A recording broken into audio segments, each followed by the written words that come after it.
بسم اللہ الرحمن الرحیم الحمد للہ نحمدہ ونستعینہ ونستغفرہ ونؤمن بہ ونتوکل علیہ ونعوذ باللہ من شرور انفسنا ومن سیئات اعمالنا من یہدہ اللہ فلا مضل لہ ومن یضللہ فلا ہادی لہ ونشہد ان لا الہ الا اللہ وحدہ لا شریک لہ ونشهد أن سيدنا وحبيبنا مولانا محمدا عبده ورسوله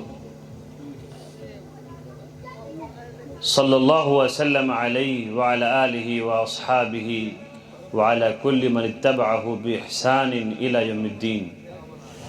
أما بعد فأعوذ بالله من الشيطان الرجيم. بسم الله الرحمن الرحيم. الرجال قوامون على النساء. صدق اللہ العلی العظیم. وقال النبی صلی اللہ علیہ وسلم اعظم النکاح برکتا ایسرہ مؤنتا. صدق رسولہ النبی الکریم.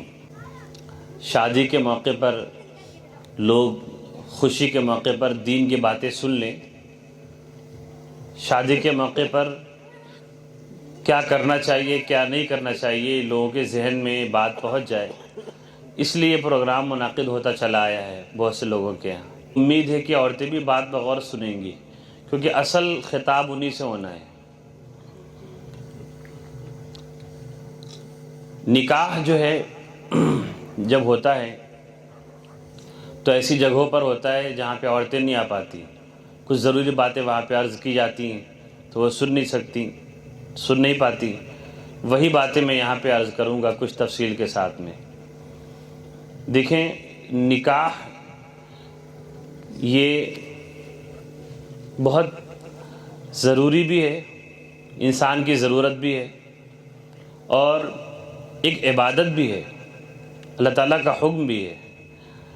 تو اسے ہم عبادت سمجھ کے انجام دیں، اس تعلق سے جو کچھ بھی کریں اسے ایک دینی حکم سمجھ کر کریں، محض ایک ضرورت اور ایک خوشی کا موقع سمجھ کر اس موقع کو ضائع نہ کر دیں، گنوا نہ دیں، بلکہ عبادت کا یہ جو موقع ملا ہوا ہے اس کو صحیح طور سے انجام دیں.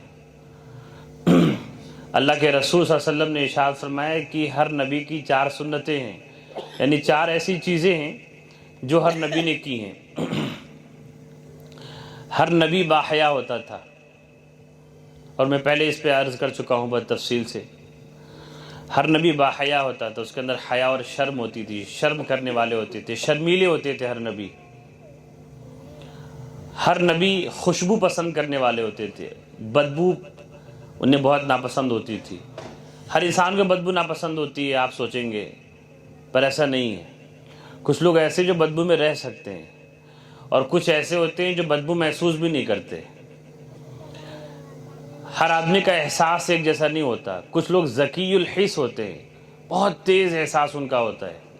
ایک مرتبہ کا واقعہ ہے، حضرت مولانا رشید احمد گنگوہی رحمۃ اللہ علیہ بہت بڑے بزرگ گزرے ہیں، آزادی کی لڑائی میں حصہ لینے والے فریڈم فائٹر تھے.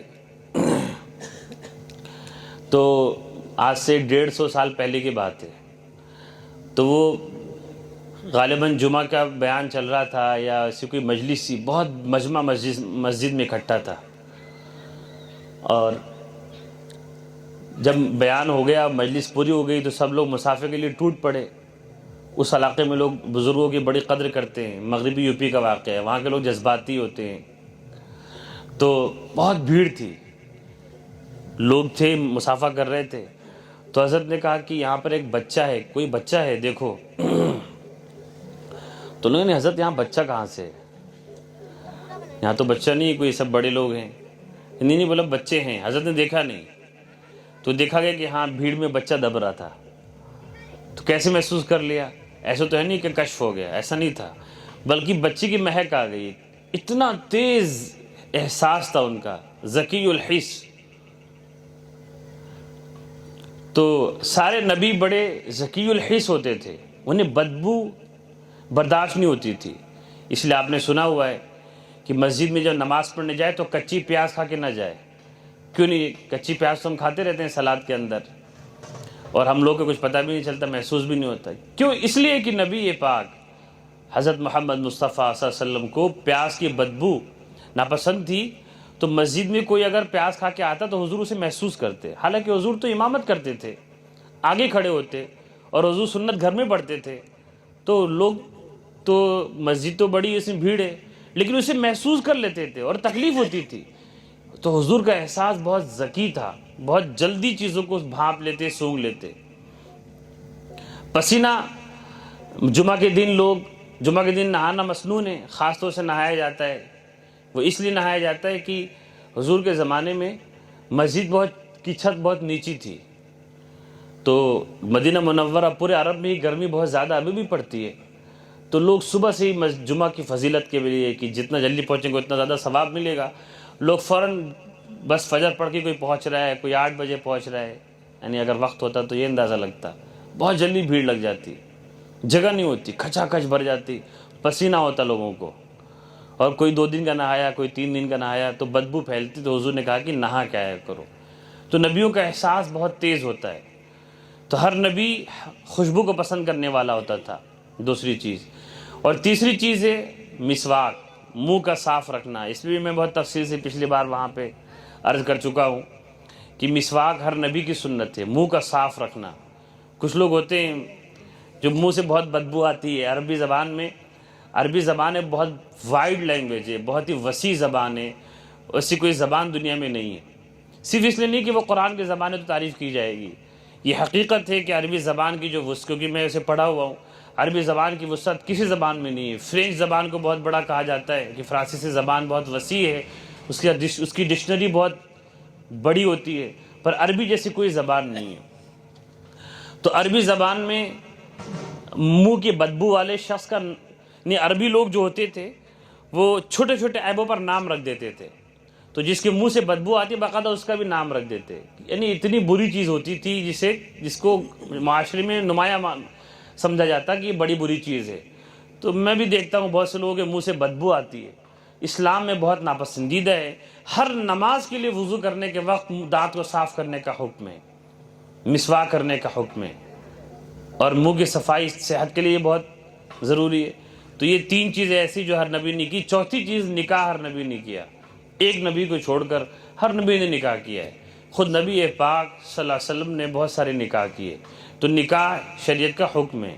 نکاح کے بغیر لڑکے لڑکی کا تعلق رکھنا انتہائی حرام، ناجائز اور اللہ کو غصہ دلانے والا عمل ہے، اس لیے نکاح کو آسان تر بنانے کا حکم دیا گیا۔ نکاح کو اتنا آسان کرو کہ پھر نکاح اگر مشکل ہو جائے گا تو پھر ناجائز تعلقات بڑھیں گے۔ اتنا مشکل بنا دیا گیا نکاح کو، اس کے ساتھ اتنی رسموں کو جوڑ دیا گیا، اتنے سارے رواجات کو جنم دے دیا گیا، اتنا خرچہ ضروری سماج نے کر دیا کہ ایک عام آدمی کے لیے نکاح کرنا بھی ہو، اچھے خاصے لوگ نکاح شادی کرنے کے لیے سالوں کی تیاری کرتے ہیں۔ اب ان سالوں میں بچے کے اخلاق بگڑ رہے ہیں، بچی برے راستے پر نکل پڑی، اس کے تعلقات ناجائز ہوتے چلے گئے، اس کی پرواہ نہیں ہے، لیکن 500 800 1000 لوگوں کو کھانا کھلانا اس کی پرواہ ہے۔ عجیب بات ہے، آپ دیکھ رہے ہیں ایک شکستہ سماج، ایک برے راستے پر چل پڑے سماج کی کیا حالت ہوتی ہے، وہ ہم خود دیکھ رہے ہیں کہ 800 1000 لوگوں کو کھانا کھلانے کی فکر ہے، جو ایک وقت کھانا اپنے گھر میں بھی کھا سکتے تھے، لیکن ان کو اپنے یہاں کھلائیں گے، پھر وہ بہت تعریف بھی نہیں کریں گے۔ ایسا نہیں کہ بہت دعا پڑھ کے کھائیں گے، دعا دیتے ہوئے جائیں گے، اور ایسا بھی نہیں کہ نہیں کھلائیں گے تو وہ نہیں کھائیں گے، گھر پہ بھی کھا سکتے ہیں، لیکن بس ایک سماج جو سارا کام کر رہا ہے ہم بھی وہ کام کریں، کوئی ہمیں الگ تھلگ نہ سمجھے، اس لیے ہم اپنے بچوں کی زندگی برباد کر رہے ہیں۔ زندگی نہیں، آخرت بھی برباد کر رہے ہیں، اور بچوں کی نہیں، نسلیں برباد کر رہے ہیں۔ جب انسان غلط راہ پہ چلتا ہے تو اس کا اثر اس کے اولاد پہ جاتا ہے، پھر اولادیں بھی بری ہوتی ہیں، نسلیں تباہ ہوتی ہیں، نہ جانے کتنے لوگوں کے گناہوں کا ذریعہ ہم بن جاتے ہیں اس چھوٹی سی چیز کی وجہ سے۔ تو نکاح کو آسان بنانے کا شریعت میں حکم ہے۔ میں نے حدیث پڑھی ہے، اعظم النکاح برکتاً ایسر و مونتاً، سب سے زیادہ برکت اس نکاح میں ہوتی ہے جس میں سب سے کم تام جھام ہوتا ہے۔ بالکل آسان بناؤ۔ شادی کو اردو میں لکھتے ہیں 3 نقطے کے ساتھ، شادی بڑی شین سے کہ چھوٹی شین سے، بڑی شین سے ہے 3 نقطے کے ساتھ، اس کی 3 نقطوں کو ہٹا دو، شادی ہو جائے گی. بس یہی کرنا ہے، نکاح کو آسان تر بنانا ہے. آپ کو دعوت کھلانے کا شوق ہے تو ٹھیک ہے، جب آپ کے بچے کا عقیقہ ہو تو دعوت کھلائیں. آپ کا بچہ قرآن پڑھنا شروع کرے، بسم اللہ کرے تو اس خوشی میں دعوت کھلائیں، پروگرام کریں. دینی چیزوں پر، اچھی چیزوں پر. آپ کا بچہ پڑھائی میں کامیاب ہو گیا، بہت اچھی ڈگری لے لیا، اچھی نوکری پا گیا، تو دعوتیں کریں. تو پھر ایسی چیزوں کا شوق بڑھے گا کہ وہ بھی اپنے بچے کی دعوت کرے گا، پڑھائی کرائے گا اس کے لیے کہ فنکشن کیا جاتا ہے، حافظ ہونے پر دعوت کرائیں، عالم ہونے پر دعوت کرائیں، پاس ہونے میں دعوت کرائیں. لیکن شادی کو مشکل بنانے کی کوشش کی جا رہی ہے. اس سے سماج بگڑتا جا رہا ہے. یہ مردہ سماج ہے. کہیں بھی ایسا نہیں ہوتا جیسے بر صغیر میں ہوتا ہے. ہندوستان پاکستان میں جیسا ماحول ہے شادی کو لے کر، ایسا کہیں نہیں ہے. اتنا مشکل شادی کو کہیں نہیں بنایا جاتا، بہت آسان بنایا جاتا. بہت آسان ہے ہر جگہ شادی کرنا، یہاں بہت مشکل ہے. 35 سال کی بچیاں بیٹھی ہوئی ہیں، 40 سال کے نوجوان گاؤں میں پھر رہے ہیں، شادی نہیں ہو رہی. کیوں؟ کیونکہ مشکل بنایا. جب شادی کا وقت تھا تو پیسے کے انتظام میں رہ گیا، اور اب تو عمر نکلی جا رہی، رشتہ نہیں لگ رہا ہے. تو لوگ کہتے ہیں، آتے ہیں مولانا صاحب لوگ کے پاس، امام صاحب کے پاس لوگ جاتے ہیں کہ میرا بچہ بہت شرارتی ہے، دعا کر دیجئے، تعویذ کر دیجئے. بہت آتے ہیں کہ بچہ پڑھنے نہیں جاتا، تعویذ. ارے بچہ شرارتی، اس کی تعویذ کیا ہوگی؟ بچہ شرارتی ہے، مطلب ہر چیز تعویذ سے. بچہ شرارتی ہے، بچہ بڑا ہو گیا، پھر نافرمان ہو گیا، ماں باپ کو گالی دینے لگا، ایک بات نہیں مانتا. آپ کو پتہ ہے یہ تعویذ سے ختم نہیں ہوگا. کیوں؟ اس بچے کی غلطی کوئی نہیں، شیطان نہیں بہکا رہا اسے. وہ جو شادی میں جو رسم و رواج ہوئی تھی اسی کا اثر ہے یہ. حضور نے کیا کہا؟ جو شادی آسان ہوگی، سادی ہوگی، وہ برکت والی ہوگی. مطلب جس میں تام جھام ہوگا، فضول خرچیاں ہوں گی، قرضے لیے جائیں گے، رسمیں ہوں گی، بدعتیں ہوں گی، اس میں برکت نہیں ہوگی. تو برکت نہ ہونا کیسے نظر آئے گا؟ نافرمان اولاد کی شکل میں، میاں بیوی کے جھگڑے کی شکل میں. میاں بیوی میں جھگڑے ہوتے ہیں، خوب جھگڑے ہو رہے ہیں. اس سے جب سے یہ موبائل نکلا تو ایک صاحب کہنے لگے کہ اتنا تو ہے کہ موبائل ہو گیا تو انسان باہر بھی کمانے جاتا ہے، باہر کنٹری میں تو بات ہوتی ہے، میاں بیوی دور نہیں رہتے. لیکن اب تو زیادہ جھگڑے ہو رہے ہیں. سعودی چلا گیا، 2.5 سال سے شوہر باہر ہے، لیکن روزانہ بیوی سے جھگڑے ہو رہے ہیں فون پہ. بات بند ہے بھائی. وہ 2.5 سال سے باہر ہے شوہر، لیکن بیوی یہاں بات بند کی ہوئی ہے. کیوں؟ کیونکہ روزانہ بات کر رہے ہیں، کوئی تعلق باقی نہیں رہا، کوئی بات کرنے کو ہے ہی نہیں. وہاں پہ 4-6 گھنٹے کی نوکری، باقی صرف فون کر رہا ہے بیوی کو. پہلے لوگ موبائل نہیں ہوتا تھا تو خطوط لکھتے تھے، بڑی محبت سے خط لکھتے تھے لوگ دونوں طرف سے، پھر خط کو محفوظ رکھتے تھے. ماں باپ کا خط آتا تھا تو انسان محفوظ رکھتا کہ میرے ماں نے لکھا ہے، میرے باپ نے لکھا ہے، 2 ہی 4 لائن صحیح، ٹوٹے الفاظ ہی صحیح. اور اب وہ چیز باقی نہیں رہ گئی. تو بہرحال میاں بیوی میں جھگڑے ہو رہے ہیں. اب آپ کتنی ہی دعا کرا لیں، بہت پریشان ہیں.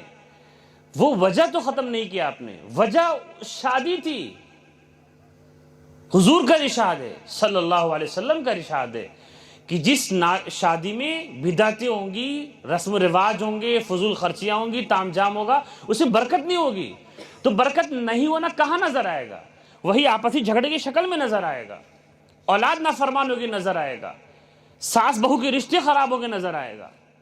آپ شادی کو شادی کیجئے، نیک اولاد ملے گی انشاءاللہ تعالی. جب آپ وجہ کو ختم نہیں کریں گے تو مرض ختم نہیں ہوگا. ایک انسان کا پیٹ خراب اس لیے ہو رہا ہے کہ وہ میدے والی روٹی کھائے چلے جا رہا ہے. اب وہ کچھ بھی کر لے، جب تک وہ بند نہیں کرے گا دوائیں اثر نہیں کریں گی. وجہ تو ختم کرنا پڑے گا کہ میدے والی روٹی کھانا بند کر. کسی کو مرض ہے، منہ میں کہ پان کھاتا ہے، سینے میں درد ہے کہ سگریٹ پیتا ہے، تو اب کتنی ہی دوائیں کر لے، جب تک وہ بند نہیں کرے گا اس کا تکلیف دور نہیں ہوگی. ایک آدمی کی جسم میں ناپاکی لگ گئی تو وہ ناپاکی صاف نہیں کر رہا ہے، باقی سارا دھلے چلے جا رہا ہے، تو پاک ہوگا؟ نہیں. پہلے ناپاکی صاف کرو، بعد میں پانی بہاؤ. تو جو وجہ ہے اصل رشتوں کے خراب ہونے کی، اولاد کے نافرمان ہونے کی، وہ یہی ہے. شروعات شادی کے دن سے ہو جاتی ہے کہ پہلے دن سے ہی بیجا رسم و رواج، بہت سارا پیسہ ٹینٹ والے کو. اچھا انسان کے پاس کروڑوں ہوں تو بھی لاکھ روپے خرچ کرے تو اسراف نہیں کہلائے شاید، لیکن عام لوگ قرض لے لے کر، جو لوگ بچے پر کی پڑھائی پہ 1 لاکھ نہیں خرچ کرتے، وہ شادیوں پہ 10 لاکھ خرچ کر رہے ہیں۔ پیسہ خرچ تو ہونا ہی ہے، لیکن کہاں خرچ ہو رہا ہے؟ تعلیم پہ خرچ نہ ہو کر شادی پہ خرچ ہو رہا ہے، لوگوں کو کھلانے پہ خرچ ہو رہا ہے،